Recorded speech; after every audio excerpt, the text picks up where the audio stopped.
यहाँहरु सबैलाई नमस्ते है। आज चाहिँ हामी पञ्चकन्या मन्दिरमा आएको छु।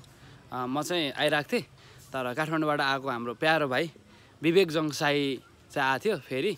अनि यता नै अब उलाई जियोस मरिन गाउँपालिकामा मुटु नै बस्यो भनौँ न, जस्तो मन पर्यो क्या उलाई चाहिँ यो ठाउँ। त्यही भएर चाहिँ यहाँ आयो भने दाइ मन्दिर जाऊँ न भनिरहेको हुन्थ्यो। र आज फेरि हामी आज शनिबारको दिन अनि हामी 3 बजेतिर निस्केका थियौँ। अहिले भर्खर पुगेर घुमदाम गरेँ, भाइलाई घुमाएँ। फेरि यहाँ कस्तो लाग्यो अब सबैलाई जानकारी त छँदैछ, तर विवेक भाइको मुखबाट सुनौँ न त कस्तो लागिरहेको छ भाइ।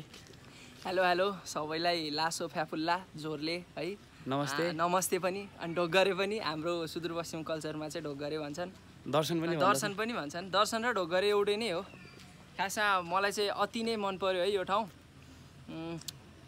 कुरै नगर्नुस् के, त्यो हामीहरू सोसियल मिडियामा हेर्दैनौँ, त्यो वालहरू हुँदैन सोसियल मिडियाको, त्यो यस्तो दामी त्यो क्या सिनारीहरू हुँदैन, त्यो पहाडको तराईको सँगै भएको समथर ठाउँहरूको हरियाली है, प्रकृतिको देखि लिएर सबैको के त्यो मनोरम मनमोहक दृश्यसँगै टाँसिएर बस्न मिल्छ यो मरिन गाउँपालिकामा चाहिँ। यसमा चाहिँ यो विकासको लागि चाहिँ हैन, पञ्चकन्या मन्दिरको लागि।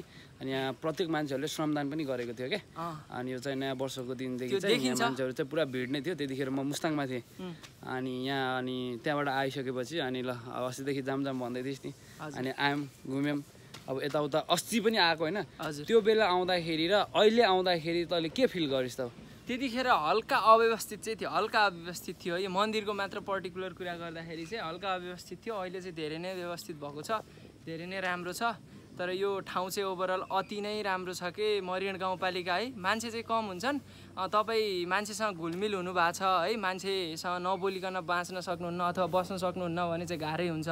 तैपनि यहाँको यो सिनसँग है, यहाँको यो दृश्यसँग चाहिँ तपाईँ साथी भइहाल्नुहुन्छ कि तपाईँको लागि चाहिँ यो यहाँको यो हरियाली, यहाँको प्राकृतिक दृश्यहरू चाहिँ साथी भएर बस्नेछन्। त्यसैले आउनुहोस् एकपटक न एकपटक चाहिँ मरिन गाउँपालिका सिन्धुलीमा चाहिँ आउनु नै होस् भन्छु म त। अनि हाम्रो काठमाडौँमा रहेका साथीभाइहरू इष्टमित्रहरूलाई चाहिँ के भन्न चाहन्छु? उहाँहरूलाई मैले भनि नै सकेँ त, तपाईँहरू एकपटक चाहिँ आउनुहोस्, समय मिलाएर छुट्टीमा। अब छुट्टी नै हुन्छ, समय मिलाएर चाहिँ आउनुहोस्। यता त म छँदैछु होइन। यहाँको अब आन्तरिक पर्यटन पनि विकास हुँदैछ है, हुन्छ। हजुरहरू आयो भने झन् राम्रो टेवा पुग्छ है, त्यो झनै राम्रो हुन्छ।